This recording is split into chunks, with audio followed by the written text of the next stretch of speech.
I'd like to start with a quote from the Reverend Suzanne Guthrie, an Episcopal priest and author.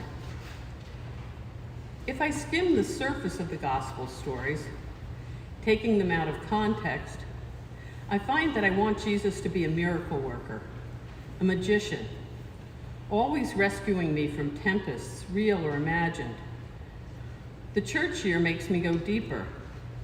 So does Mark's gospel, for that matter.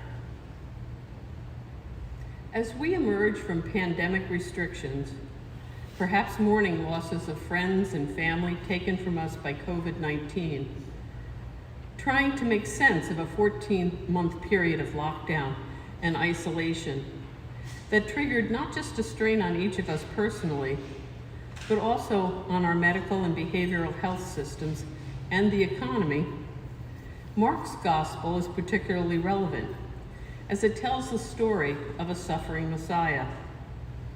While we recognize Jesus' divine authority in his miracles and in his teachings, we also feel his loneliness and probable frustration as he experiences the failure of his disciples to understand his mission and the hostility of the religious and political authorities regarding that mission. Discipleship is a central theme of Mark's gospel. It was written for Christians suffering persecution. It emphasizes that discipleship is not easy. As Jesus' life teaches us humility, service, and suffering, we understand that following Jesus will not bring us greatness and power. Suffering and hardship will accompany those who choose to follow Jesus. However, Mark promises that those who accept Jesus' teachings can be confident that God will always be with them in their suffering. Scholars estimate that this gospel was written around 70 CE, which coincides with the destruction of the temple in Jerusalem. For many Jewish groups and for Jewish Christians, the world known to them was ending. It was a time of displacement and cultural trauma. This gospel provides hope and reassurance that God is with them in their struggles.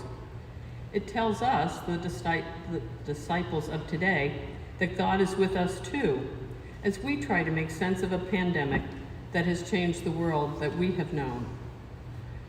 Lutheran professor of homiletics David Jacobson suggests that today's text indicates a transition in Mark's attempt to reveal the identity of Jesus to us, characterizing the experience of the disciples trying to ferry Jesus across the Sea of Galilee at night as the apocalyptic boat ride from hell. Jacobson makes the point that this event is not just another miracle. Rather, it is a disclosure, as the stilling of the storm tells us something more about who Jesus is. Who then is this, that even the wind and the sea obey him? This Jesus must be far from an ordinary man. Mark has begun to set the stage for readers to affirm the first verse of chapter 1 of his gospel, the beginning of the gospel of Jesus Christ, Son of God. As always, there is much symbolism packed into Mark's brief accounts. The sea and boats figure prominently in the first half of Mark's gospel, and this is evident as we listen to the story of the boat ride from hell. As Professor Jacobson notes, Jesus and the disciples are in a boat crossing the Sea of Galilee. Boats symbolically represent the church. He notes that the arches in many of the ceilings of older churches resemble the bottom of a boat. Additionally, the term nave derives from the Latin navis, meaning ship. It has been suggested that the decision to designate the main body of the church building, the nave, may have been because the ship had been adopted as a symbol of the church. In today's gospel selection, though, Jesus and the disciples are not traveling alone across the Sea of Galilee. The text briefly references other boats were with them. They are traveling as a community in fellowship with others, and they are crossing known and established boundaries. By crossing the Sea of Galilee, they move from Jewish territory into a Gentile region. Crossing such boundaries may suggest that the mission of the church is to go outside our usual and comfortable spaces to share the message of Jesus. We know that it was not uncommon for Jesus to cross boundaries, as the Gospels tell us he ate with tax collectors, prostitutes, Gentiles, and even spoke with women. Jesus taught by word and example radical acceptance, that no one was excluded from the love of God. In a time not unlike our own, where many worship a God of law, Jesus taught a God of love. Such radical thinking unsettled the religious and civil authorities, so associating with, following Jesus was and is risky behavior. But a community of like believers offers us support and reassurance. The Church of Mark's Gospel was a series of faith communities scattered throughout the Eastern Mediterranean region, perceived as enemies of the state for not following the gods of Rome, and as blasphemers for following a prophet who declared himself the Son of God. The early Christian community could be characterized as a community of outlaws, people functioning out of bounds of the civil and religious norms. So banding together in close-knit and often secret communities was a means of survival and a method for support. As I'm writing this sermon, it is June, and across the US and many other countries, it is Pride Month. Pride is celebrated in recognition of the hard-won gains made toward recognition that LGBTQ+ people are human beings and deserve the same civil rights as heterosexuals. For many years, banding together in close-knit secret communities was the norm for LGBTQ+ people. But today, thanks to activists such as Harvey Milk, Marsha P. Johnson, Virginia Mollenkott, and others, many LGBTQ+ people live openly. In the spirit of pride, it is fitting that I recognize the passing of Emily Sinessa, age 91, on Friday, June 11th.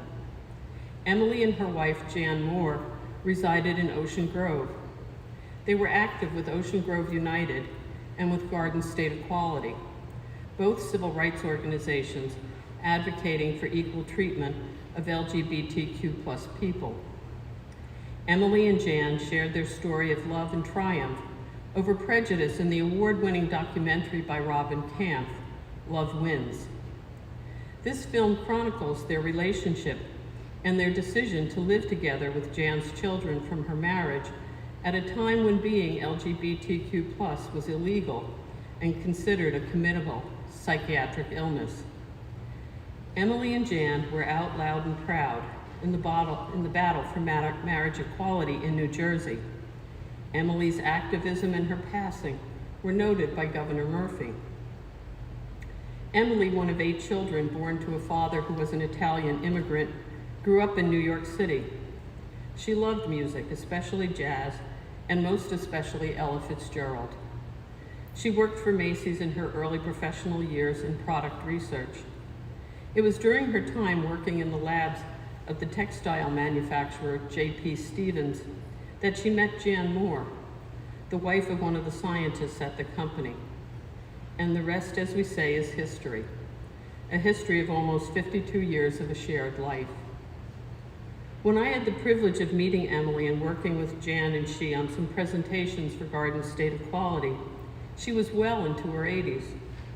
But even then, she was sharp, active, articulate, generous, and so witty.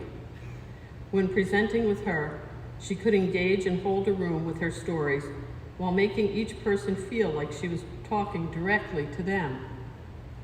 Emily and Jan's relationship and subsequent marriage provided an example of a covenant of trust, faithfulness, and commitment. They lived devoted to each other, to their children, and to their community. As mentioned earlier, discipleship is a central theme of Mark's Gospel.